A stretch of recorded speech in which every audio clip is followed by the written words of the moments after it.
Putin's henchmen flee in panic from Kherson province as Ukraine's army closes in. Those willing to work under the Russians are viewed as traitors and collaborators by Kyiv and could face serious retribution if captured.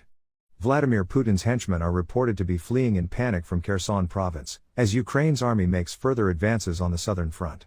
While most attention has been focused on Ukraine's counteroffensive in the northeast and east of the country, Kyiv's southern army continues to make territorial gains. President Zelensky told reporters that since the beginning of October, Ukraine had retaken more than 500 square kilometers, 193 square miles, of territory in the Kherson province.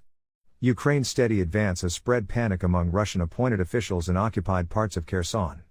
Those willing to work under the Russians are viewed as traitors and collaborators by Kyiv and could face serious retribution if captured. Fearing reprisals, administrators in Novokakhovka commandeered 12 minibuses to evacuate themselves and their families to Crimea. Ukraine's General Staff noted in its Sunday bulletin, "The enemy and its henchmen are fleeing, frightened by the successes of the defense forces of Ukraine."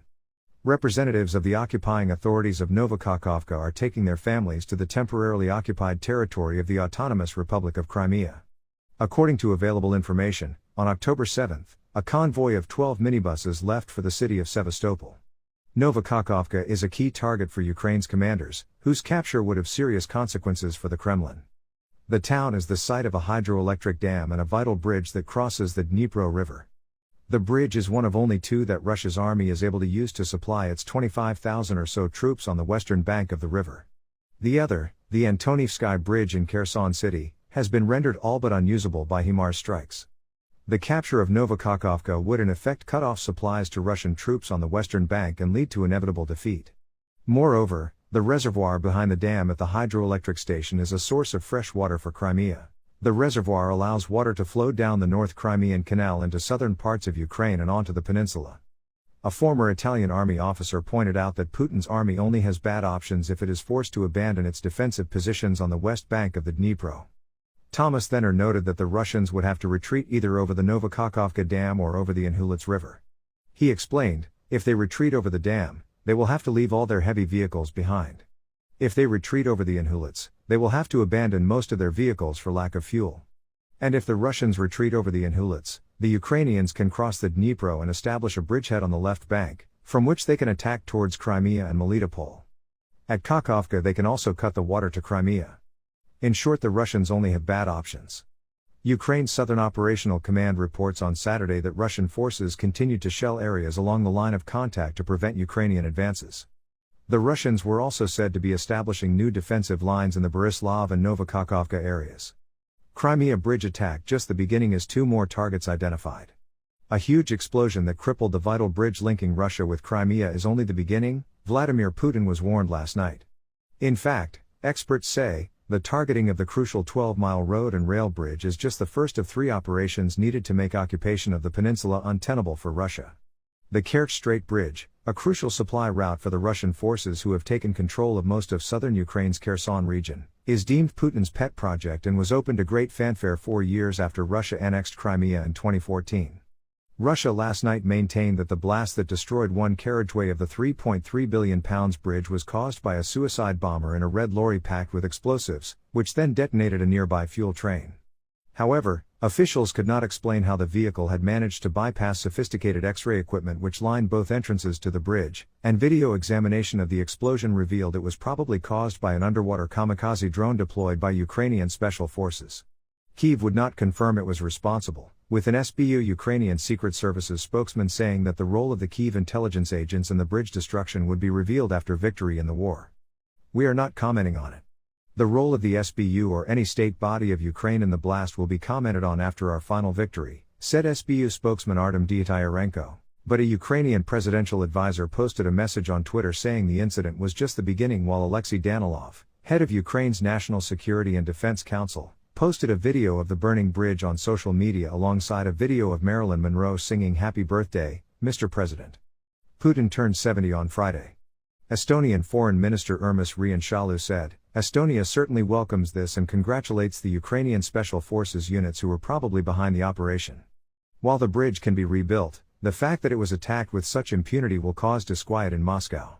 It's happened once, and Russia will know it can happen again," said Justin Crump, CEO of Sibylline Strategic Risk Group. It is just one of 3 strands by which Ukraine hopes to make the occupation of Crimea untenable for its Russian occupiers.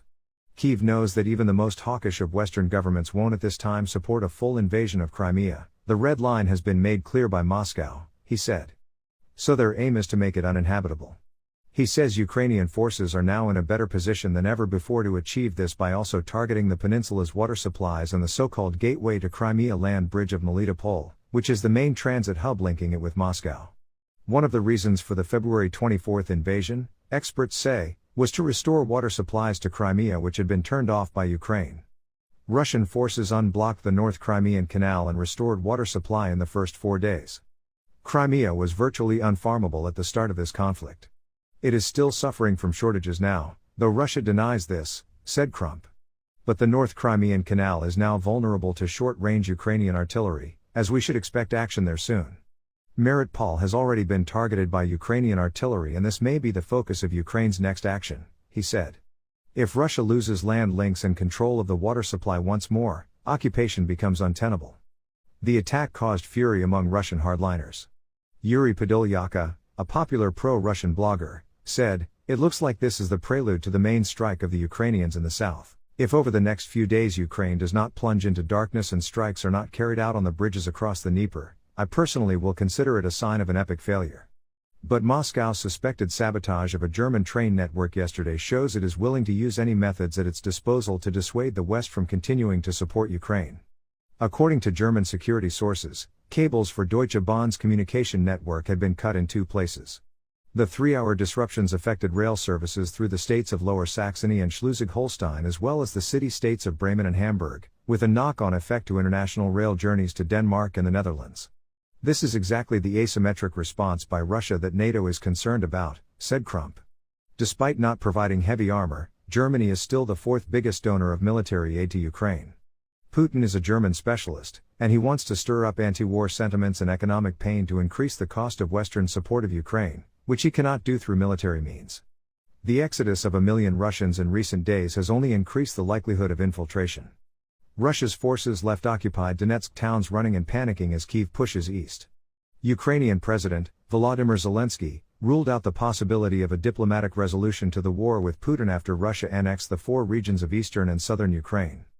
Russian forces in the Donetsk region were running and panicking on the street as Ukraine pushed to reclaim Moscow-controlled territory in the east of the country.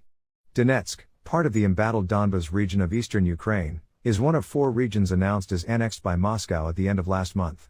The Kremlin said the territories of Donetsk, Luhansk, and the southern regions of Zaporizhia and Kherson now fell within Russia's borders. Moscow had held what has been internationally condemned as a set of sham referendums to induct the regions into Russian territory. Russian leader Vladimir Putin then vowed to protect the areas Russia deemed part of its borders with all the forces and means at our disposal. He added that the regions would forever remain part of Russia. He said during the ceremony to formally annex the territories, "The people have made their choice. An unequivocal choice. This is the will of millions of people." The UN said the move has no legal value and deserves to be condemned. But Ukrainian forces have worked to press forward in the Donetsk region, forcing Moscow's troops from the strategic town of Lyman and the nearby village of Torska. Russian troops withdrew from Lyman earlier this month, with the Ukrainian authorities claiming just days later that they had discovered 2 mass burial sites in the reclaimed city.